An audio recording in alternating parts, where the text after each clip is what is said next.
Hello everyone, Bunny here. Today I want to give you a short introduction on a Thief Rogue Concoction Rogue that I've been playing over the end of last month and that I've been super successful with. I don't know if it's the best deck in the game, but it certainly seems to be a pretty potent deck.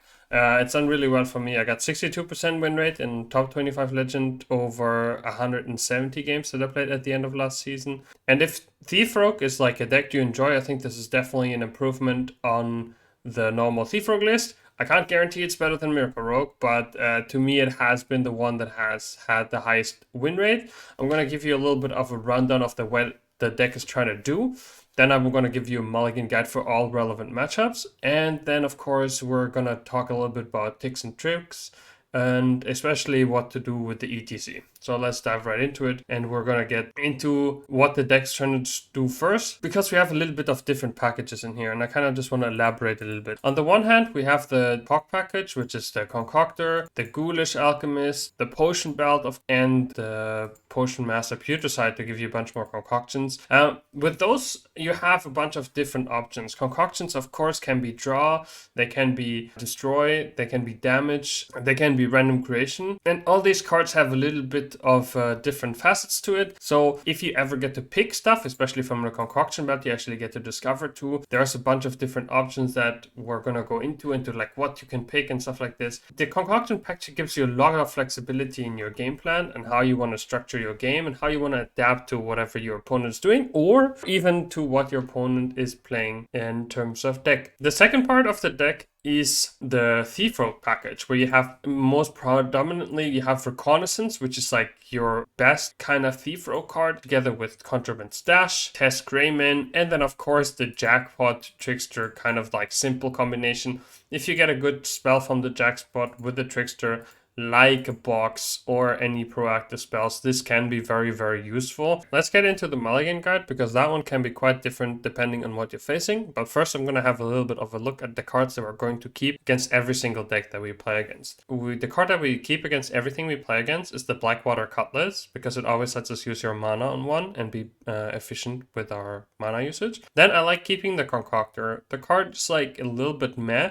but we have so much value in your deck that we don't always need to fill up a concoction completely to be able to get some value out of the concoctor. Especially, it lets us use Shadow Step more effectively. Shadow Step always used to be a card in Thief Rogue that didn't do especially well because you didn't have that many good Shadow Step targets. And if you ever think you can play this on one, and if you realistically think your concoctor will die next turn, you can go and Shadow Step the concoctor, unless of course you have another way. It is often quite effective to be able to combine concoctions, do a little bit of mana cheating that way. Another card that I always keep is the Ghoulish Alchemist, because that card just sets up really well for Potion Belt or Concoctor, or like anywhere with Putricide to get a little bit of mana cheat into your game. Then another card I always keep is Reconnaissance, because Reconnaissance not only gives you access to good minions, and I like prepping out Reconnaissance quite a lot as well. Just being proactive and aggressive with your mana and with your board presence is really, really effective. Sometimes you can get like a good 4 mana minion and play it for 2, and then maybe you can Shadow Step it on turn 3 and replay the minion, and then if you stash on turn 4 or turn 5,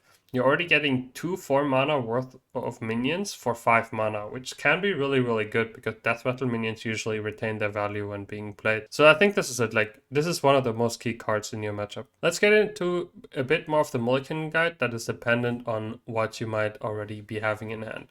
A card that I would like to keep if I have a Trickster is a Jackpot. If I have a Jackpot, I would like to keep a Trickster. I don't like keeping these cards without each other. Sometimes on coin, when your hand already permits it, I think it's okay. Like sometimes for the prep, it's fine to keep a Jackpot, because then sometimes you can Jackpot on 2 and then prep play a spell on 3.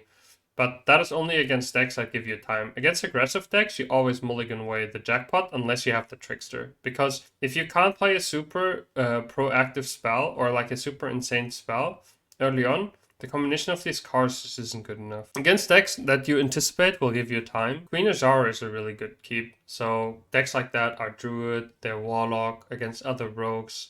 Queen Azara is very important because it gives you a very good stash. But against decks like Shadow Priest, Queen Azara can oftentimes be too slow, and especially if you're on the play, I would consider throwing her away. Something that you keep against pretty much every deck, of course, is like something like Prep, Bone Spike, Azara, or just Bone Spike Azara. Those cards are very good, because if you can cheat out Azara early and get an early Colossal, you're going to overtake the board. Then a little bit more. Against aggressive decks, I personally also like keeping Serrated Bone Spike as well as Tooth. Bone Spike, generally also a better keep on coin because it works well with Prep and Azara and other cards like this. Also, on coin, you oftentimes, even against other rogues, the person that is slightly behind on board. And it's quite important in this meta to not take chip damage. For example, bone spiking an opponent's Ghoulish Alchemist on turn 2 or turn 3 is quite a useful thing, especially if you're being on coin. And then Tooth does a really good job of getting rid of all the 1/3s that Mage as well as Shadow Priest plays. So Shadow Priest being one of the better matchups of this deck. The worst matchup of this deck I'm gonna go through now, which is Druid. Druid is a little bit of an awkward spot because we have a lot of removal and we don't have really big minions. This is the only matchup I did quite badly against. And if you're losing to Druid, don't worry too much about it. The best win condition against Druid is hidden in the ETC. So I keep ETC against Druid because in the band we have Savory Deviate Delight, which transforms a minion in both players' hands into a pirate or a stealth minion. So when you anticipate that your opponent is going to play their OTK combo in Druid with Astalor, or you know that they have Astalor in hand because they already played the 2-mana Astalor, you try to play ETC, or you can play ETC earlier as well if you want to already, and just get this into your hand, and then you can keep this in your hand and then play it and try to disrupt their combo that way. I generally, if I'm on coin, if I have a concoctor, I often like to keep a Shadow Step, just make a random concoction against most decks. It's just usually okay tempo to be able to play one of these on 3s without having to invest all the mana into Potion Belt. Yes, you're losing a little bit of like card value in your hand, but it's quite okay. If I'm going first and I'm not playing against an aggro deck, I also do like keeping Potion Belt as well because it just fills out my curve so nicely and I can do a lot of different picks. I'm gonna go in a little bit into what I like to pick, how and where at the very end of this video because it's like the most complicated part of this is adapting your picks from Potion Belt. I hope you got this. I'm gonna shortly repeat. Always keep Cutlass, always keep Ghoulish, always keep Reconnaissance. Keep Jackpot and Trickster if you have them together, of course. I like keeping Shadow Demise on coin because the chance is really high that you get something good like a Reconnaissance or another good spell to copy. Keep Queen Azara on coin. Against aggressive decks, keep Removal. Against slower decks, you can keep cards like ETC against Druid, for example, or Azara even on play if you can play against the slower deck. One other interesting trick against aggressive decks is Potion Master Putricide, especially against Mage. You shouldn't be afraid to just jam Putricide on 2. They really struggle with it. Same with Paladin. If they're like, don't have a good early board presence, they're gonna really struggle. So I like keeping Putricide if I have a way to like play with this, especially against decks like Paladin. So this is the Mulligan guide. Now we're gonna get a little bit into some of the intricacies of the deck, which are mostly hidden in the Potion Belt. And you have the different options. You can make a 3-drop, which is usually not the best option in this deck. You can go for Destroy Concoction, which you usually want to be picking against Miracle Rogue and other like decks like this that make really big one-time minions. Then you want to sometimes take draw if your hands just doesn't do that much and you need to find more pieces.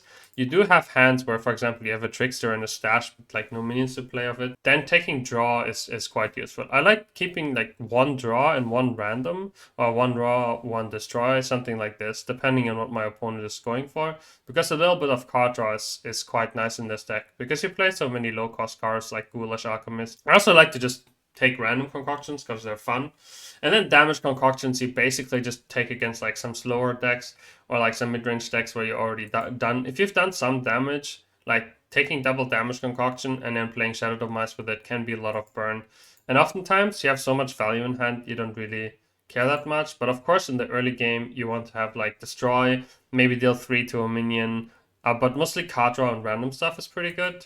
And then maybe if you play against Druid, you can also go for the 3-drops. Or if you play against other board-centric decks like Mage or Priest that want to fight with you for board, taking a 3-drop can also be totally fine if you just trade it. Or if you're ahead on board and you have like a Ghoulish and you play Potion Belt for 3-drops, this can be quite nice because you can then trade them in maybe with a Potion Master and get even more ahead on board. You have to remember against aggressive decks, you're always going to be the better late game deck. You have Scabs, you have Stashes, which are always going to be great in the late game. So as long as you don't get overrun in the early game against the aggressive decks, you are going to be fine. And now a little bit on what you're supposed to pick of ETC.